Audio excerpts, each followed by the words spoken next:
Welcome to the first show of Inspirational Leaders. My name is Kevin Pickett. I am a partner with Sales Integrity. We simply help sales professionals, leaders, and organizations really do two things, and that's increase sales and earn more money. What I'm going to be doing over the time in my different episodes with the TV show is really focusing on inspirational leaders, specifically into the sales arena. These are individuals that on an everyday basis are trying to inspire a group of individuals to help them succeed and grow the business from that standpoint. I'm very excited about having my first guest. Derrick Havis is an Executive Vice President of Sales and Marketing with Call One.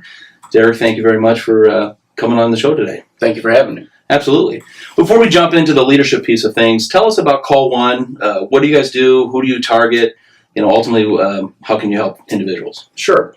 Call One is a full-service technology company, so we work with businesses in the Chicagoland area, and a lot of those businesses have locations outside of the Chicagoland market, and we basically build and engineer voice and data networks. So whether we're providing local and long-distance service, internet services, phone systems, professional services where we can talk about the cloud, virtualization, a lot of those big buzzwords right now in the technology sector, we can provide end-to-end solutions for our clients, giving them single points of contact.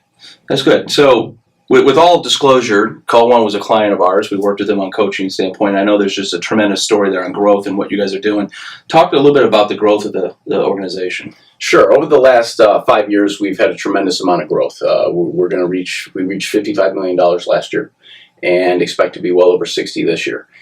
A lot of that growth has been attributed to just the changes in the technology sector. A lot of companies here in Chicago, we work in a very antiquated environment here in Chicago, and a lot of those companies through the bad business times did not spend a lot of money on technology. And now they're coming full circle, and we're finding that through technology, we're able to either save money or streamline internal operations to benefit our clients. And we're seeing a lot of investment in that arena right now in order to offset a lot of those ongoing costs for struggling organizations.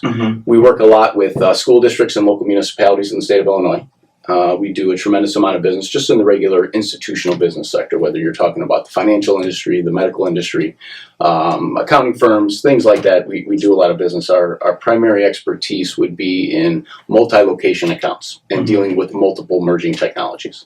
Great. So that's a really good growth. So how large of a team do you have? And ultimately, one thing that's unique about you guys is they've been around for a while. Sure. From an actual direct sales folks standpoint, we've got about 18 salespeople. The sales organization at Call One is a little over 30 people with our support mechanisms, with our marketing teams and things like that. But from a sales standpoint, we've got a very diverse background. We've got some newbies, and then we've got a lot of guys that have been in the business for quite some time. That's great. So there's a lot of leadership going on within the organization from that standpoint. Correct. I look to the team. One of the things that I think I do fairly well is to empower my team to be leaders, to speak up, to come up with ideas, and to think outside the box, whether we're solving a client problem or a Call One issue or a technology issue. Sure. So as we transition, it's a great transition into the topic really about leadership. It's I don't want to say it's an old buzzword, but it's coming up in the news quite a bit. You see in the sports world, you see, people trying to define what is leadership. How would you define leadership? Well, I think leadership has to start with two things, and that's with respect and honesty. I believe that if you work hard, if you respect those who work for you, in turn, they will respect you. And at the end of the day, you've got to be able to be honest with your team.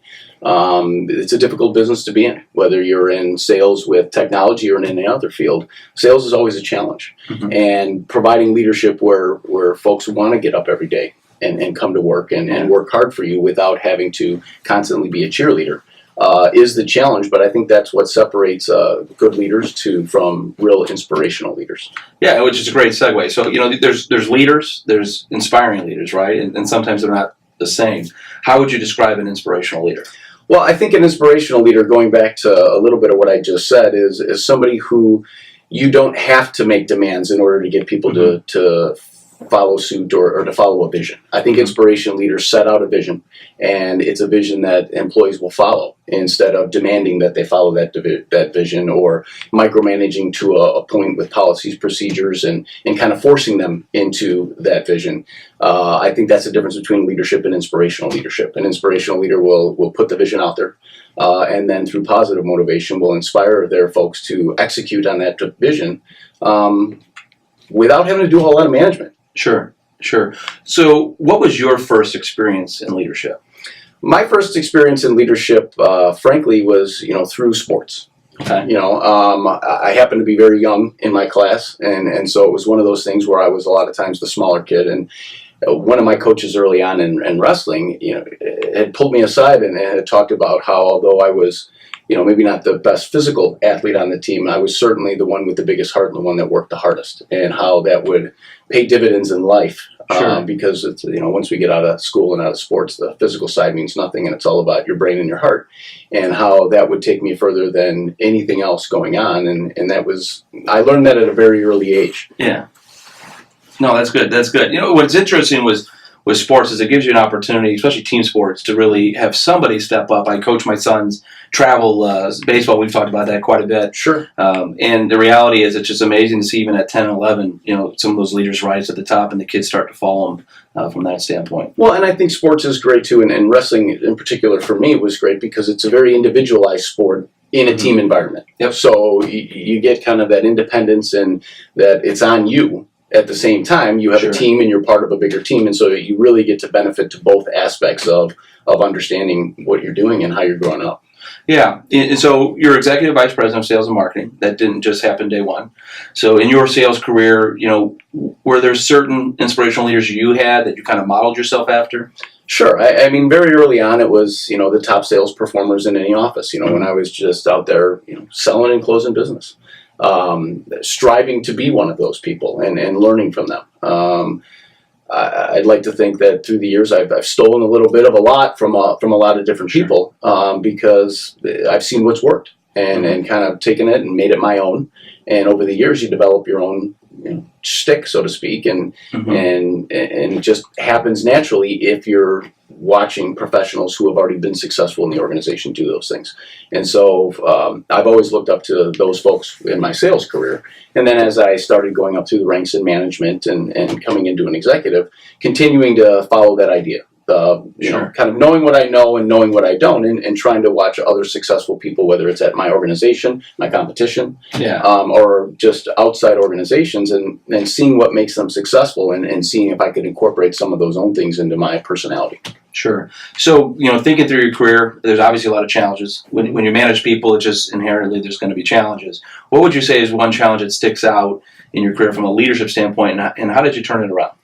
I think one of the biggest challenges, especially in being in the technology field, is that I've got a lot of different employees that span the challenge is this.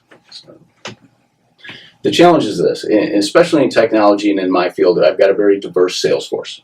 So I've got a lot of young folks who have grown up with technology.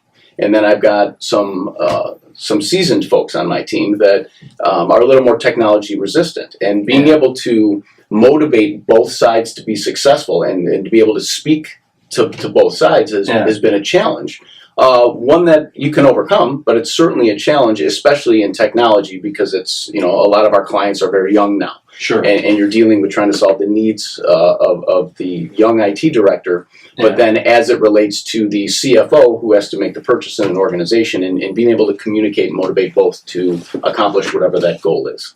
Yeah, it's interesting. So I got an opportunity to work with a handful of your folks, and they're characters. They're great people. I mean, there's some that are very entertaining. I'll leave it at that. But the reality is they're all so dedicated to call one. And it's unique to what I've seen in other clients we work with. They don't complain about the company. They're all, true blue, holding the line on call one. That takes some leadership. Why do you think that is?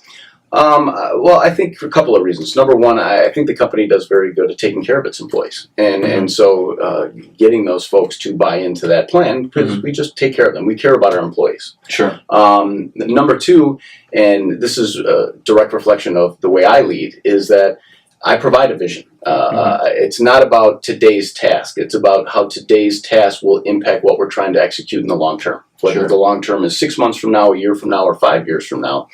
Call One and myself are very open about what that vision is and try to make them understand. I'm a big believer in you don't have to necessarily agree with why a decision was made, but you're certainly going to understand the process behind why that decision was made and why we had to make that policy or that rule or that procedure. You're going to understand it. And I think by being open with that, you get a lot more buy-in from your folks understanding that vision and executing it. And I'm sure they appreciate it. Absolutely. Well, and they do. I mean, and I like to think I'm smart enough to know what I know, and I'm smart enough to know what I don't. And I've got a lot of people on my team that have a lot more years in this business than I do. And to ignore their experience, I think would be foolish. Yeah. So let's say I'm a brand new sales manager. It's day one. If you could give me advice, what is the one thing I should really focus on as I start my career in sales management? Well, I believe you have to do what you say and say what you do. You make promises and you keep them to your employees. I believe you need to be as hardworking or harder than anybody else on your team, and you lead by example. And if you accomplish those things, the little things become much easier. I'm a big believer in removing the red tape and the obstacles out of the way so the team can just go and get the job done. And I believe that's any manager's responsibility. How do you make your employees' lives easier so that they can do their job to be successful? And if you do that, your team's going to buy into the process, and the little things will take care of themselves. That's good. Do you have within your career, you've managed a lot of folks, people that struggle and then ultimately turn it around. Do you have a fun story around that where you've helped some people do that? Sure. I mean, we had a guy a couple of years ago who wanted to take the jump from operations to sales. Which is always sounds great on the surface, but sales is always one of those things that sounds very fun to be, and I want to be one of those guys. We're all out counting our money and golfing. Anybody can sell. It's an easy process, and it's not. So I sat down with this gentleman for a while before we even made the decision to bring him aboard on the sales team to explain some of those details that people don't think about when you jump into sales. And lo and behold, 6-8 months into the process, he was falling down on those things. So what I did and what I'll do in those situations is roll up my sleeves. As we end or get close to ending the show here, I always like to end every episode. I'm going to end it with rapid fire segment. That's what I call it, right? So I'm going to throw out a word or a phrase to you, and as a sales manager, you got to think on your feet. So at the end of the day, kind of be thinking about how you would inspire this individual, this situation, and then we'll go from there. Does that sound good? Sounds great. All right. So first one is underperformer. Well, it goes back to exactly what I just said, which is to roll up my sleeves and show exactly what it takes to be successful on every level, whether it's prospecting, whether it's closing, whether it's actually just writing a proposal. What is the gold standard of being successful? And if you model that, you can be successful. Great. Top performer. Top performer. Gotta love those. For a top performer, challenge. You have to challenge those folks every day because they're a top performer probably for a couple reasons. Number one, they're good at what they do. Number two, they probably work hard. So it's constantly putting a new challenge, a new marker for them to hit to keep them interested. Seasoned rep. Seasoned rep. I'm a big believer in letting people do their jobs when they know how to do their jobs. I'm the furthest thing from a micromanager as you can get, which also I think is one of the reasons why I've been successful managing folks. You're a professional. Do your job, and if you do your job, it's my goal to simplify the process and get the obstacles out of the way so that they can go and just do their job and be successful. Good. Newbie. Brand new guy out of college. There you go. With brand new guys out of college, I have them sit with every veteran I have on the team. Learn from experience. Watch that there are many ways to be successful, and it's more about your personality, your beliefs of what will make you successable. You can't be a robot and be in sales and be successful.